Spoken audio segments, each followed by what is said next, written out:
It's May 16th, and today is the same day Godzilla 2014 released, the movie celebrating Godzilla's 60th anniversary, and here we are celebrating his 70th. So I decided, let's go over the film, like a review, but first let's learn about the history about this film.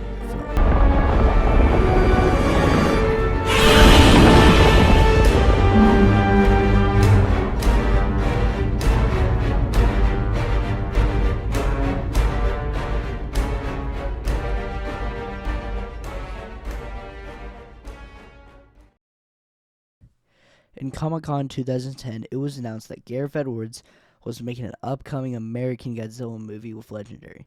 Then, 2 years later, in 2012, the iconic teaser trailer was released.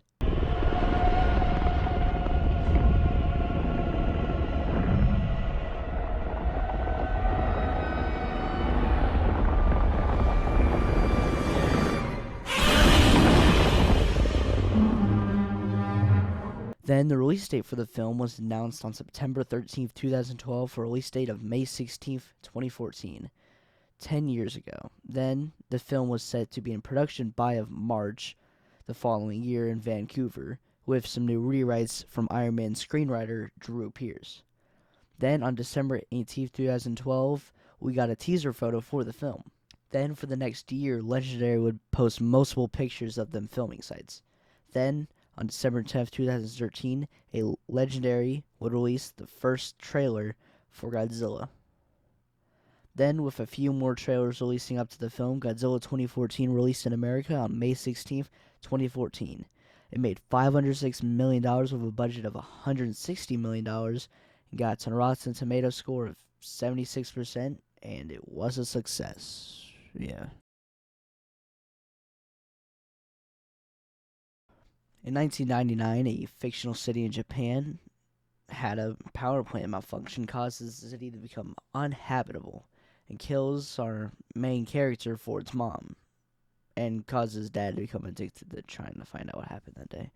15 years later, Ford now has a family with his wife and a kid, while Walter is still in Japan trying to find out what happened.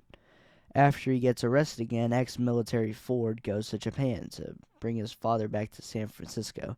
But while in Japan, Walter gets Ford to come into the city, and they soon find out it was still habitable, and that Monarch is doing something in the city. After getting captured by Monarch, the Muto has been containing breaks out and causes the death of Walter, aka the best character of the entire movie. Post-attack, Ford's on his way home. While trying to get there, it's revealed that there has been two Mutos, and they're trying to meet up in Maine. While Ford's trying to return a kid to his mom, the female Muto is attacked in an airport until the one and only Godzilla appears.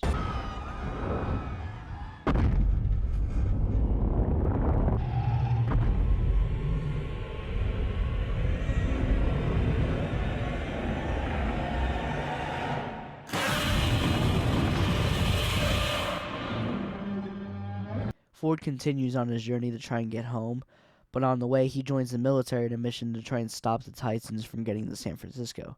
But they make it anyway, and now Ford and his crew must stop the monsters. Godzilla makes another cool entrance, and now the 2v1 may begin.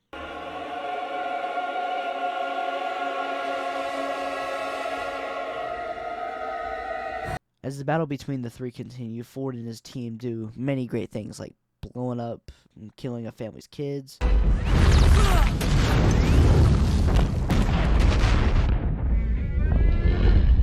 Then Ford takes a look at Godzilla and then put a giant bomb on a boat.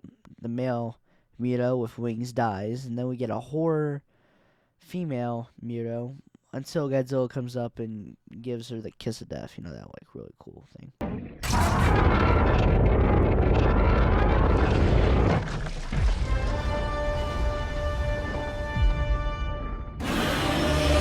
Ford gets his happy ending, the end. For a story, it's kind of boring and bland, but sometimes it can get interesting. So, I give it 3.5 stars.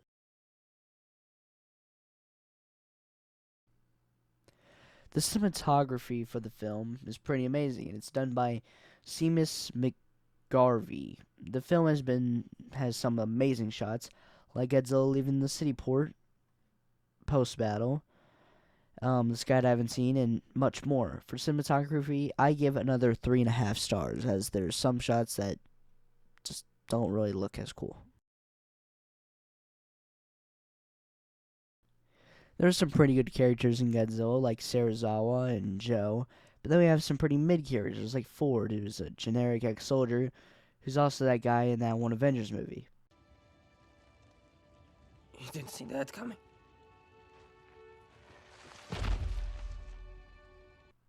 Anyway, for characters, I give like 4 stars. It's carried by Serizawa and Joe. This film is no fun. It's pretty boring to an average view, and whoever wanted to go see a Godzilla movie ended up watching Godzilla versus the screen time. But when he's in the movie, it's really good and amazing despite the want for the film to be focused on the humans, for a story about humans trying to survive a Titan attack. The film has this if a human can't stand there, then the camera can't either rule, and it shows that it leads to some pretty cool cinematography. 1 out of 5 stars for fun, but really cool shots. Despite the bad reputation for this film, without it, we wouldn't have the rematch of the century, one of the best Ghidorahs ever. Um, we also wouldn't have Kong riding Godzilla, so this film is great, but also has a lot of flaws, and I think that we should like look back fondly for its birthday. So for a final score, I give it 3.5 stars. Not great, but on a rewatch, it's still fun.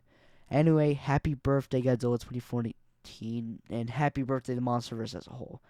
And I'll see you guys next time. Bye. If you guys are still watching, I forgot to say this in the beginning, but here's a slight little teaser to next week, or like the next week, the next big video I'm doing. If you stay long enough, you get to see this little section from the video.